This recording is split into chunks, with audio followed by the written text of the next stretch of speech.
On my 60th birthday, my only daughter sat across from me at my kitchen table, dabbed her eyes with a cloth napkin she had folded in her lap for effect, and said, "Dad, I'm so sorry, but you're a burden now.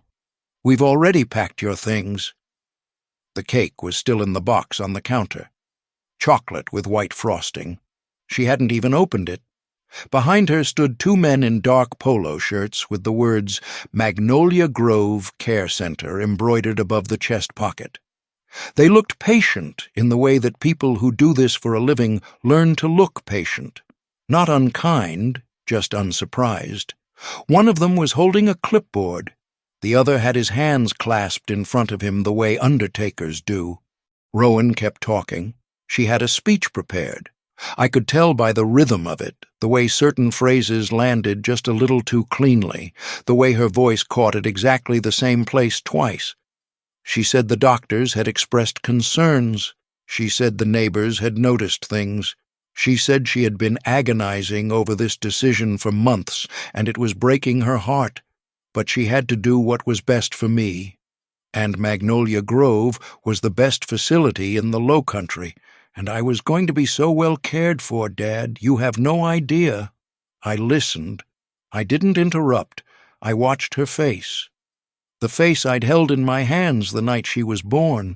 The face I'd watched develop over 34 years, from infant to schoolgirl to teenager to woman. And I saw something in it that I had been refusing to see for the better part of a year. I saw a person who had already spent the money she was about to take. I did not argue. I did not ask to see any paperwork. I did not call my attorney, which would have been a strange thing for me to do anyway, because I am an attorney. Or I was, before I semi-retired 2 years ago. I am a founding partner at Ashworth, Pell & Drummond, a firm I helped build from 2 borrowed desks in a converted dentist's office on East Bay Street in Charleston, South Carolina, into one of the most respected elder law practices south of Richmond. I am the man who has spent 35 years representing older adults against the exact thing that was happening to me at that kitchen table on my 60th birthday. I did not say any of that to Rowan. I let her finish her speech. I let the 2 men in polo shirts walk me to my own front door. I let my daughter kiss my cheek and tell me she loved me and she'd visit as soon as I was settled. And I let Magnolia Grove Care Center drive me away in their white van. What Rowan did not check, what she had never bothered to research because research would have required her to see me as a man and not as a bank account, was which company owned Magnolia Grove Care Center. The answer was Ashworth, Pell & Drummond Holdings, LLC, the real estate investment arm of my own law firm. I held the controlling interest. I had, in fact, voted on the acquisition of that specific facility 11 years earlier, during a meeting in a conference room 40 minutes from the very room they were about to admit me into. I watched my daughter through the back window of the white van as it pulled out of my driveway. She waved goodbye with the small, rehearsed sadness of a woman who had been practicing her grief in mirrors. She did not know that the cameras over the front door of Magnolia Grove, the cameras in every hallway, the cameras in every common area, the cameras in the intake office, all fed into a server that I technically owned. I would watch her on those cameras every single day for the next 6 weeks. Before I tell you what I did with what I saw, how a 60-year-old attorney from Charleston, South Carolina, used his own family's betrayal to teach his daughter a lesson she will carry for the rest of her life, I want to offer a gentle reminder. Some elements of this story have been dramatized for the telling, but the lessons about family, respect, and the weight of our choices remain deeply real. The cruelest betrayals are often the quietest ones because they arrive dressed as care, and the people who deliver them have rehearsed their faces in mirrors. And before we go further, tell me in the comments where you're watching from today. What city, what country, what time it is where you are right now.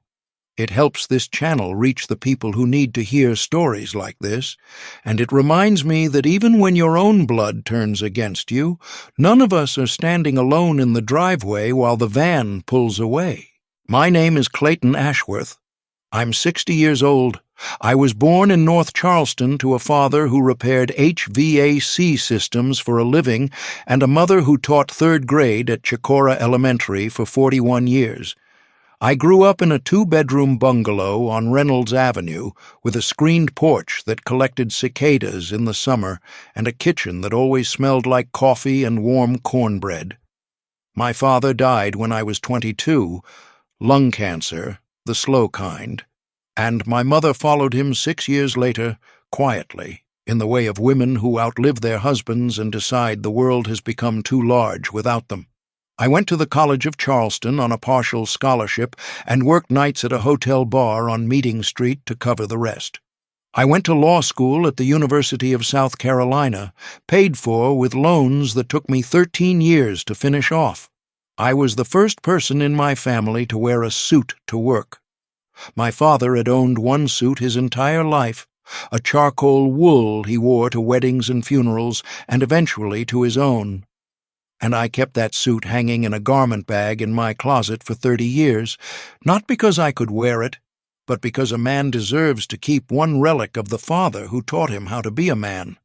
I met my wife, Valerie, in my second year of law school. She was a nursing student at USC, the kind of woman who could sit beside a dying stranger and hold their hand for 6 hours without once glancing at her watch. We married when I was 27, and she was 24, in a small ceremony at St. Philip's Episcopal Church in downtown Charleston. Her father was a shrimper out of McClellanville. Mine was already gone.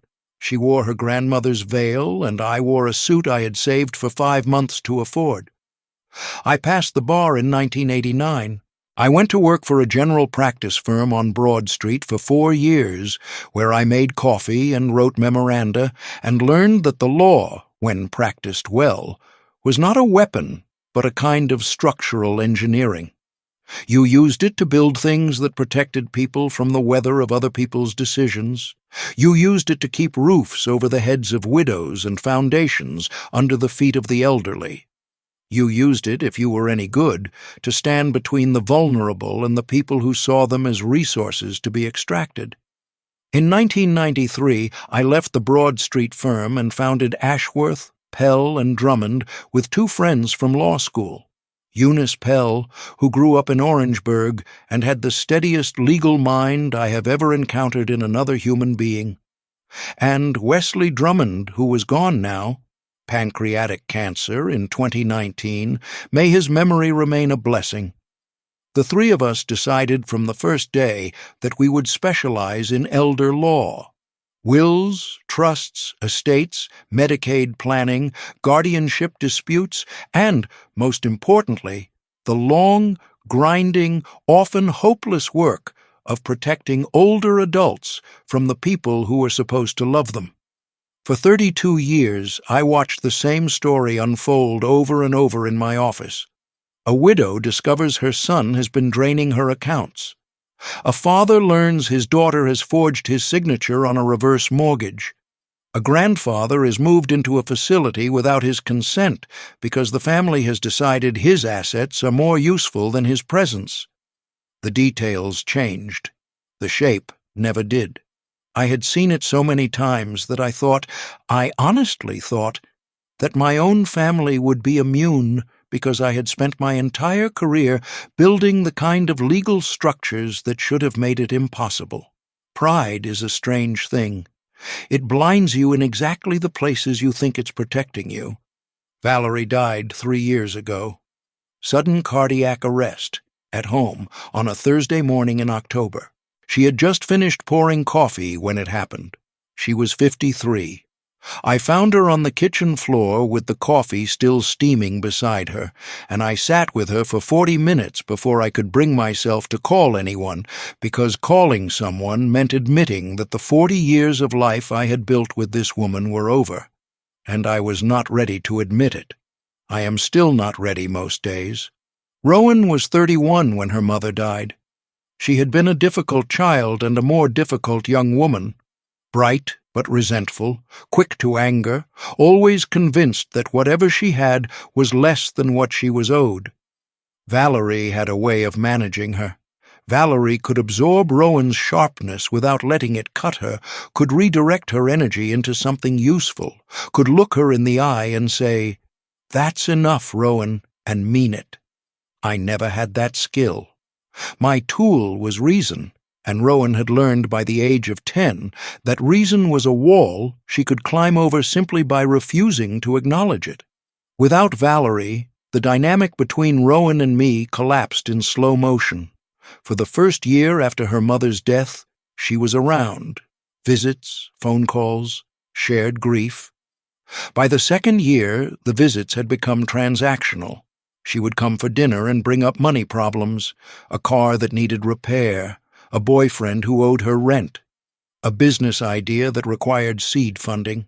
I helped usually because she was my daughter and she was grieving, and I told myself that generosity was the language Valerie would have wanted me to speak. Generosity, I should have remembered from 30 years of legal practice, is the language abusers rely on most. Not because they love the sound of it, but because it's the easiest one to exploit. By the third year, Rowan's visits had slowed, but something else had started, something I noticed too late in the rearview mirror of the year that followed. In January of last year, I had a minor episode. My doctor called it a transient ischemic attack, a TIA, sometimes called a mini-stroke. It lasted about 40 minutes. My left hand went numb, my speech slurred briefly, and I sat down at my desk and waited for it to pass, which it did. I went to the hospital. They ran tests. They found nothing permanent. My cardiologist adjusted my blood pressure medication and sent me home with instructions to eat less salt and sleep more, and that was the end of it. I made a full recovery. I still drove. I still worked part-time at the firm. I still managed my own affairs, my own finances, my own life. But Rowan heard about it, and Rowan, who had spent 2 years collecting data on my net worth the way some people collect stamps, heard something else entirely. She heard opportunity. The campaign began quietly. She started telling family friends that Dad was having trouble, that Dad wasn't himself since Mom died, that Dad had been forgetting things. None of it was true. I was functioning exactly the way a recently widowed 60-year-old man functions, which is to say, tired and grieving and sometimes distracted but competent. I paid my bills. I kept my appointments. I managed a caseload at the firm that would have exhausted men 10 years younger. But Rowan planted seeds.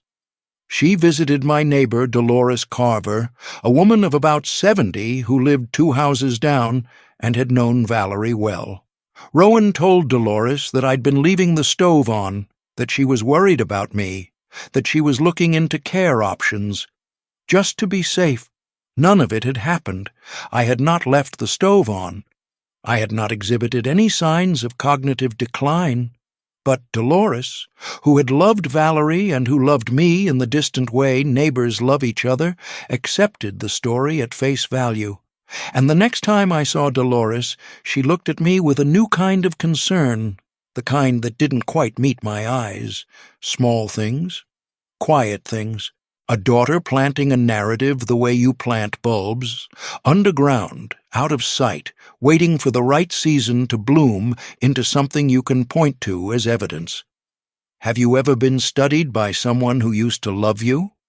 Not watched for your well-being, but studied, the way a prospector studies a claim? If you've felt the subtle shift from being known to being appraised, I'd like to hear about it in the comments.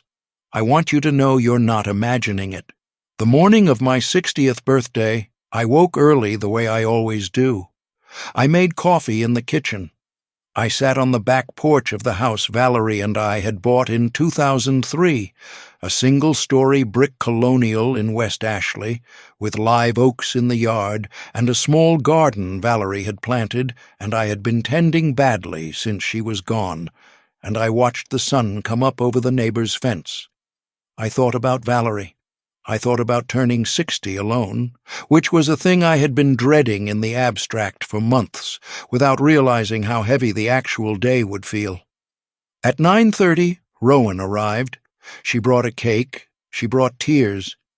She brought the two men in polo shirts who stayed respectfully in the driveway until she gestured them inside. And she gave her speech.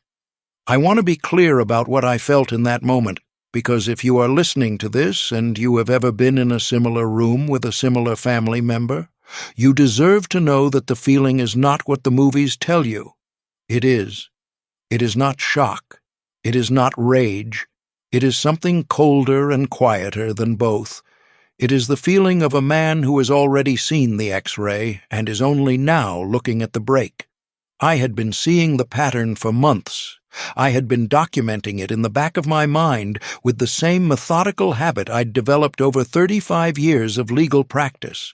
But I had been refusing to name it, because naming it meant admitting that my daughter had become the exact kind of person I had spent my entire career protecting other people from. When she said the words, "Dad, you're a burden now," I did not flinch. I looked at her across the table and I saw, finally, the woman she had become. And in the same moment, the very same breath, I remembered something she didn't know.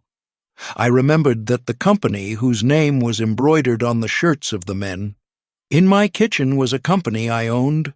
I did not say anything. I did not smile. I did not give her the reaction she was expecting, which was either anger or collapse. I gave her silence, which is the reaction that makes people like Rowan uncomfortable because they cannot build their own narrative on top of it. Silence is a surface that refuses to hold a footprint. I said, "Let me get my coat." I went to the closet. I put on my coat. I walked to the white van and I got in. One of the men in the polo shirts sat beside me and tried to make small talk on the drive. His name was Terrell. He asked if I was a sports fan. I said the Braves, usually. He said he was a Panthers man. We talked about football for 15 minutes like two strangers on an airplane, while outside the window, the live oaks of Charleston gave way to the pines of Mount Pleasant, and then the cleaner, quieter landscape of the facility grounds themselves. Magnolia Grove Care Center is a 42-bed assisted living and memory care facility on 8 acres of land just north of Mount Pleasant. It has a reputation as one of the best facilities in the Lowcountry. That reputation is not an accident. I had personally insisted, 11 years ago, when our holding company acquired it, on staffing ratios 2 levels above state minimums, on quarterly surprise inspections that reported directly to the firm, on a quality-of-life standard that made the facility unprofitable for the first 3 years of our ownership and which I had refused to change over the objections of my own junior partners because I believed, because I had seen with my own eyes what happened when elder care was optimized for margins, that the point of owning a nursing home was to run it the way you would want your own mother to be treated. I had forgotten until that moment that the decisions I had made 11 years ago were going to matter personally, but I was about to be reminded. We pulled into the circular drive. The main building was 3 stories, brick, with tall white columns and a landscaped entrance that smelled of gardenias. The intake nurse, a woman named Patricia, whom I had never met but whose name I recognized from reports, came out to greet the van. She had a clipboard. She was warm and professional. She had no idea who I was because my name on the intake paperwork had been filled out by Rowan, and in the rush of the morning Patricia had not cross-referenced it with any ownership records. Why would she? Residents arrived here every week. My name was common enough, and I was being delivered by family, which removed the usual scrutiny. I let Patricia show me to my room. I let Terrell bring in the single suitcase Rowan had packed for me. A suitcase she had packed in advance, I realized, which meant she had been planning this for at least several days before the birthday. I sat on the edge of the bed and looked around the small, clean, pleasant room. The walls were pale yellow. The window looked out over a courtyard with a fountain. On the nightstand was a welcome binder with information about meal schedules and activity times and the names of the staff. I waited for Patricia to leave. Then I waited another 20 minutes to be sure no one was coming back. Then I walked down the hallway to the administrative wing and I knocked on the door of the facility director. The facility director was a woman named Iona Petrosian. She had been hired by my firm 6 years ago. I had interviewed her myself in a conference room on the 22nd floor of our Charleston office. She had answered every question with the kind of quiet competence that told me within 10 minutes that she would be exactly the right person to run a place like this. We had not seen each other in 3 years. She had aged a little. So had I.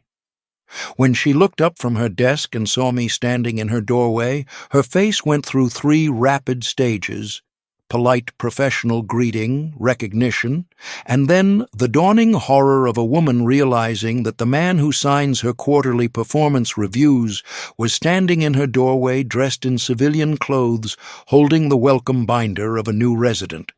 "Mr. Ashworth," she said. Her voice was very quiet. "What is happening?"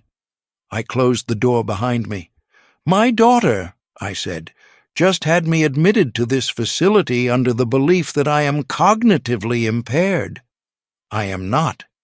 She has been planning this for some time, and I suspect she is about to begin moving against my personal assets." Iona's hand went to her throat. It was the reflexive gesture of a woman who'd spent her entire career protecting vulnerable elders and had just realized that one of them was her boss. "I need you to do 3 things," I said. "First, I need you to pretend this meeting never happened. As far as the staff is concerned, I am a new resident named Clayton Ashworth, nothing more. Second, I need quiet, unrestricted access to the security camera system, not from a monitor on this floor, from the server room. I want to see everything this facility sees, and I want it mirrored to a private login I can access from my room. Third, I need you to contact Eunice Pell at the firm and ask her to come here tomorrow morning under the guise of a routine compliance visit. Do not explain why. I will handle that conversation when she arrives." Iona nodded. She didn't ask a single question. I had forgotten how much I admired that about her. "And, Mr. Ashworth," she said as I was turning to leave, "what are you planning to do?" I stopped at the door.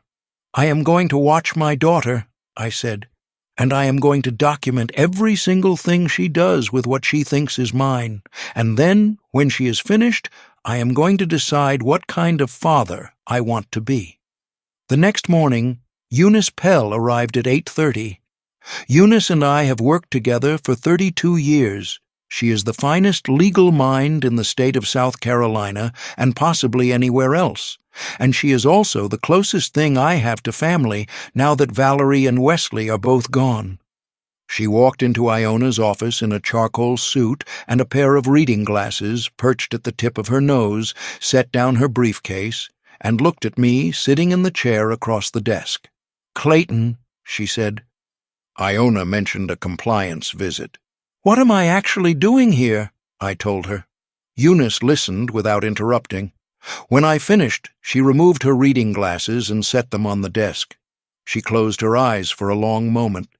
Then she opened them and looked at me with the expression I had seen her use in courtrooms exactly 3 times in 32 years. The expression she wore when the opposing counsel had made a mistake so severe that she was trying to decide how gently to destroy them. "Clayton," she said, "do you want me to build a case?" "I want you to build a record," I said. "The case is my decision to make, later. Right now, I want everything documented, her movements, her financial activity. Any attempts to access my accounts, any paperwork she submits in my name. I want it all preserved in a way that, if I decide to pursue it, will be unimpeachable." "And the power of attorney she had you sign 2 years ago?" Eunice asked. "Revoke it today." Quietly, File the revocation with the proper registries so it's on record, but don't notify her. I want her to keep acting as if it's still valid for as long as possible, because every action she takes under an invalid POA compounds her liability." Eunice nodded slowly. "And you?" "I'm staying here," I said. "I want to watch her. I want to see who she is when she thinks I'm not looking." "Clayton," Eunice started. Her voice caught, just slightly. "I don't want to see her do this to you any more than you do." "I know," I said, "but she is doing it. And if I go home and confront her now, she'll deny it and spin it and wrap it in tears, and my last memory of my daughter will be a fight in a driveway. If I stay here, if I let her reveal herself completely, then at least I'll know exactly who I'm saying goodbye to." Eunice looked at me for a long time. Then she picked up her reading glasses, put them back on, and said, "Give me a week." The documentation began the next day. I sat in my room at Magnolia Grove with a laptop Iona had arranged for me. A laptop that looked, to anyone who glanced in, like the harmless device of a new resident staying in touch with family. On that laptop, I watched the facility's security cameras. I watched the front entrance. I watched the parking lot. I watched the lobby. Every day I watched for Rowan. She visited once, on the 4th day. She brought a potted plant and a card. She sat in my room for exactly 23 minutes. I know, because I timed it against the facility's camera logs. She asked me how I was settling in. She cried a little. She told me she'd been so worried about me, and she was so glad I was safe here. She held my hand. Her hand was cold. I played along. I told her the food was fine. I told her my back hurt a little in the new bed, but I was adjusting. I told her I was grateful to her for taking care of things. I said the word grateful 3 times because I wanted her to relax.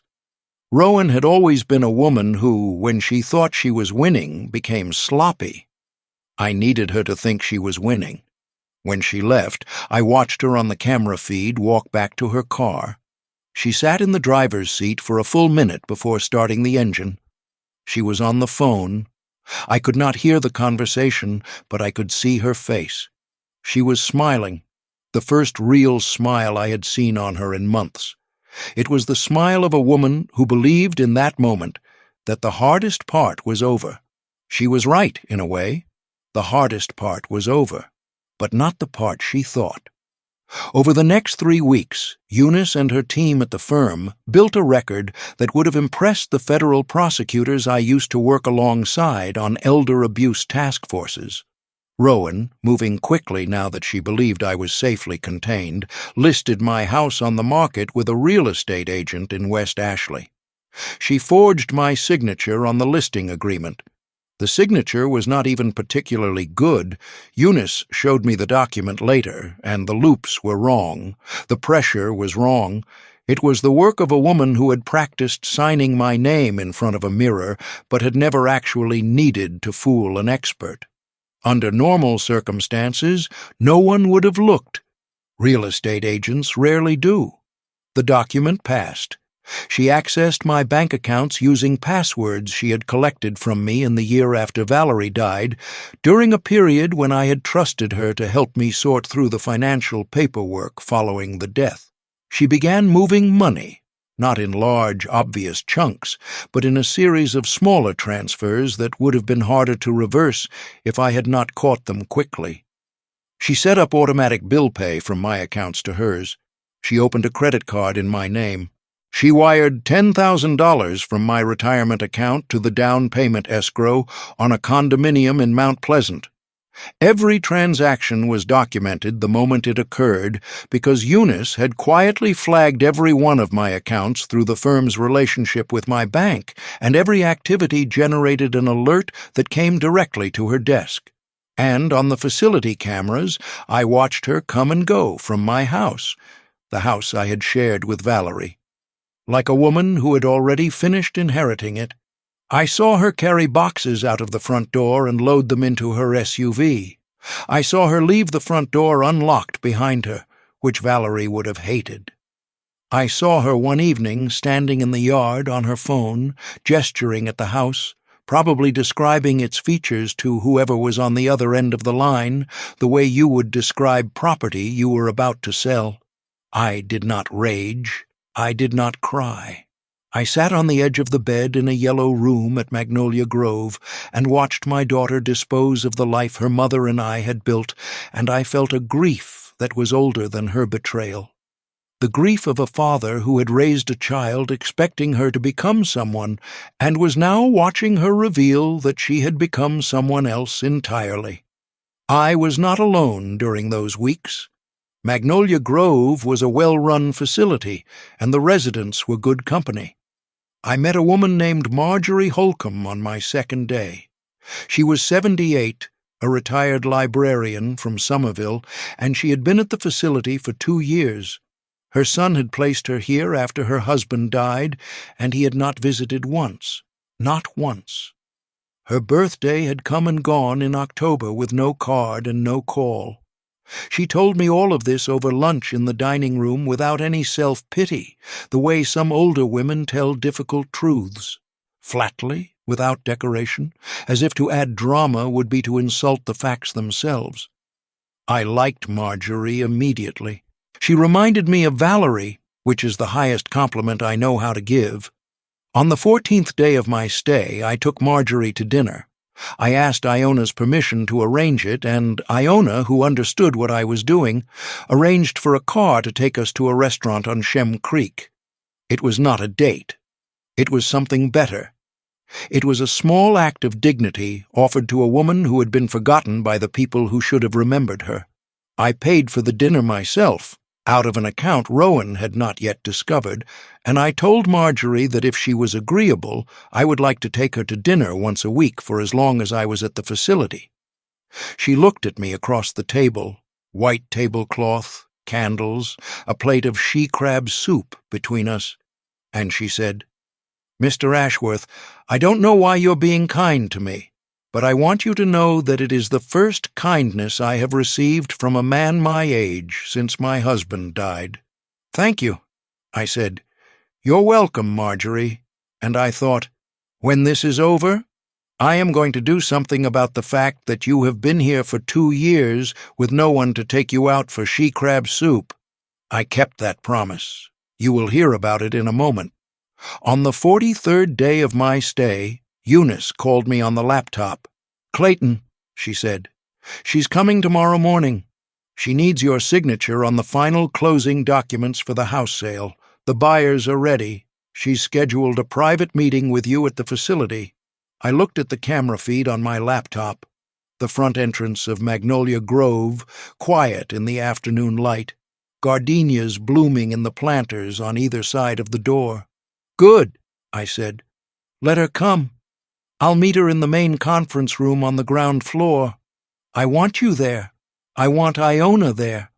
And I want the Mount Pleasant Sheriff's Office aware of what's happening in case she becomes unstable, though I don't expect her to." Eunice said, "And after?" "After," I said, "I'm going to give her a choice." The next morning I shaved carefully. I put on one of the suits Iona had retrieved from my house through a quiet back channel, a navy wool, the suit I wore to Wesley Drummond's funeral 3 years ago. I looked at myself in the small mirror above the dresser in my room at Magnolia Grove, and I thought, this is the suit I will wear to bury my relationship with my daughter. The thought was not melodramatic. It was simply true. Rowan arrived at 10:15. I watched her park in the visitor lot on the camera feed. I watched her walk toward the entrance in a blouse and slacks, carrying a folder under her arm. I watched her stop briefly at the reception desk. I watched Iona greet her personally and escort her to the main conference room on the ground floor. I gave them 60 seconds. Then I walked down the hallway and opened the door. Rowan was seated at the long conference table, the folder open in front of her, a pen already uncapped. When the door opened, she looked up, and the expression on her face did something I will remember for the rest of my life. She saw me in the suit. She saw Eunice Pell at the head of the table. She saw Iona Petrosian standing near the window. and for a full 2 seconds her face held the confusion of a woman who could not assemble the pieces of what she was looking at. "Dad?" she said. I walked to the opposite end of the table and sat down. I did not take the chair across from her. I took the chair at the head. "Hello, Rowan," I said. She looked at Eunice. Who are you?" Eunice stood up. Her voice was calm and quiet, and it filled the entire room. "My name is Eunice Pell. I am a founding partner at the law firm of Ashworth, Pell and Drummond. I have represented your father for 32 years. I have here a collection of documents I would like to walk you through." Rowan's eyes moved back to me. "Dad, what is this?" "I came here to get your signature on the—" "I know why you came," I said. "Let Eunice speak." Eunice opened her briefcase. She placed documents on the table, one after another, laying them out like evidence in a courtroom. She did not raise her voice. She did not become emotional. She did it the way Eunice did everything, with the slow, deliberate precision of a woman who had been building toward this moment for 3 weeks.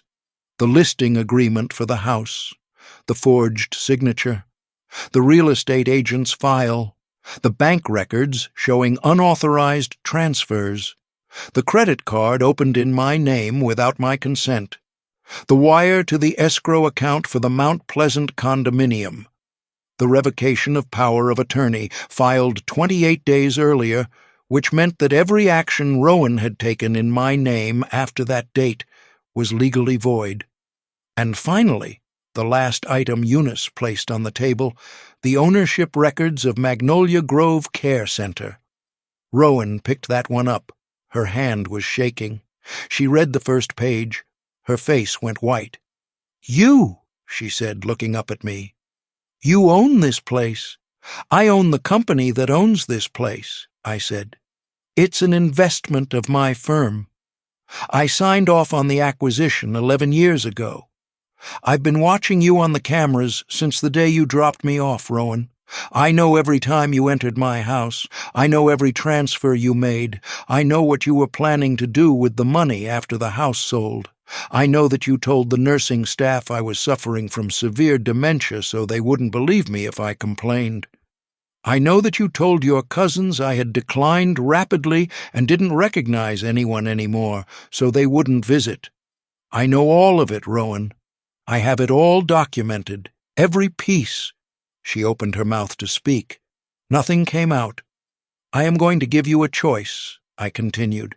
"You can sign the affidavit Ms. Pell has prepared, which acknowledges in writing everything you have done, returns every dollar you have taken, voids the house sale, and restores my accounts. If you sign it today, in this room, in front of these witnesses, I will not press criminal charges. You will not go to prison for forgery, fraud, or elder abuse, all of which you have committed under the laws of this state. You will simply, and this is the more important consequence, never see me again. You will not be my daughter. You will not attend my funeral. You will not receive anything from my estate. You will walk out of this building today, and the father who raised you will no longer exist in your life.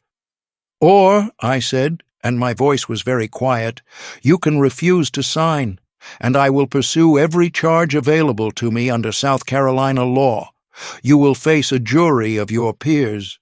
You will be defended by the best criminal attorney you can afford, which will not be good enough, because my firm will be assisting the prosecution at cost. And you will likely spend somewhere between 5 and 12 years in a state correctional facility." The room was silent. Rowan stared at the documents on the table. Her hands were no longer shaking. They had gone perfectly still, which is what hands do when the brain behind them has finally stopped calculating. "Dad," she whispered, "please, sign the affidavit, Rowan." She signed it. She did not read every page. She signed it the way a person signs anything when they have just been shown the cliff they are standing on. Eunice notarized the signatures. Iona witnessed. The process took 40 minutes. When it was finished, Rowan stood up. Her face was wet. She looked at me the way a child looks at a parent in the moment they realize the parent is fallible and then mortal and then gone. "Dad," she said, "I'm sorry. I can explain." "Rowan," I said, "I spent 35 years listening to people like you try to explain. There is no explanation. There is only the thing you did, and there is only the decision I am making now about what kind of man I want to be in response to it." I stood up. "Iona will show you to the door. You will not contact me again. If you do, Ms. Pell will reinitiate the criminal process. Do not test me. I love you, Rowan. I have loved you since the day you were born, and loving someone does not obligate me to let them destroy me." I walked out of the conference room. I walked down the hallway of Magnolia Grove Care Center.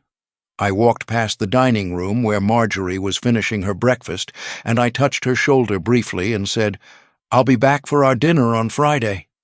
She looked up and smiled. I went to my room. I packed my single suitcase, and I walked out of Magnolia Grove Care Center a free man with the keys to my house in my pocket and a quiet certainty in my chest that I had protected not just my assets, but something harder to measure, the dignity I had spent 35 years teaching other families how to protect.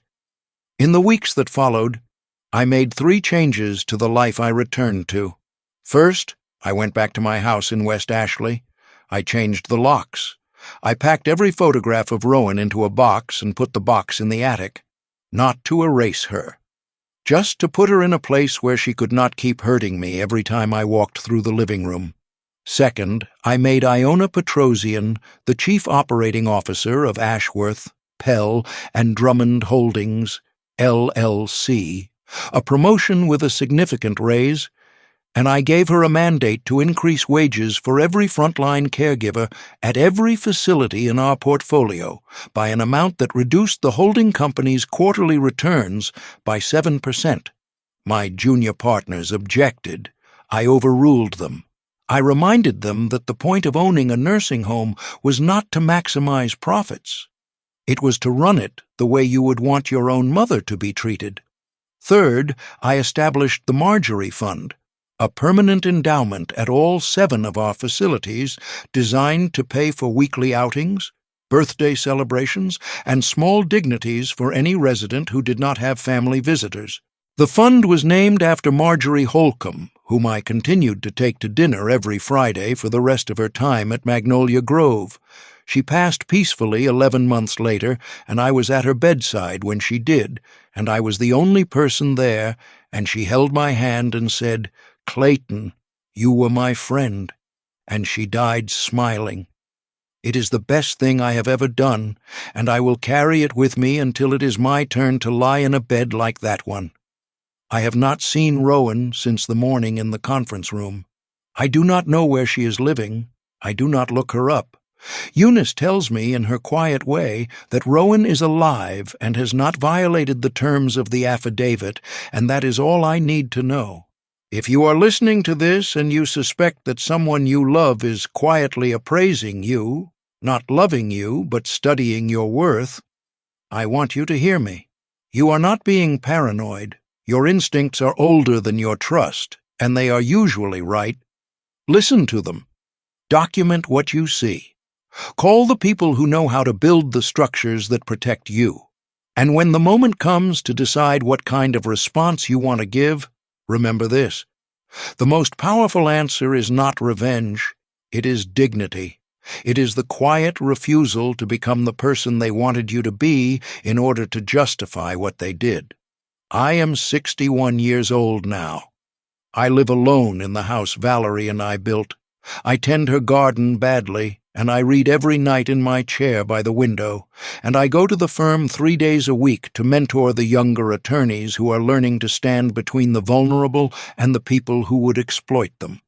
Some evenings I sit on the back porch and I watch the sun go down over the neighbor's fence, and I think about how close I came to losing everything, and how the only thing that saved me was the 35 years I had spent building quiet structures that protected people exactly like myself, people I never knew until the day I became one of them. The law, practiced well, is a kind of love. I had forgotten that until my daughter reminded me by trying to take everything from me. Now I will never forget it again. Thank you for spending your time with us here at the Otis Archive. Don't forget to subscribe for more stories of justice.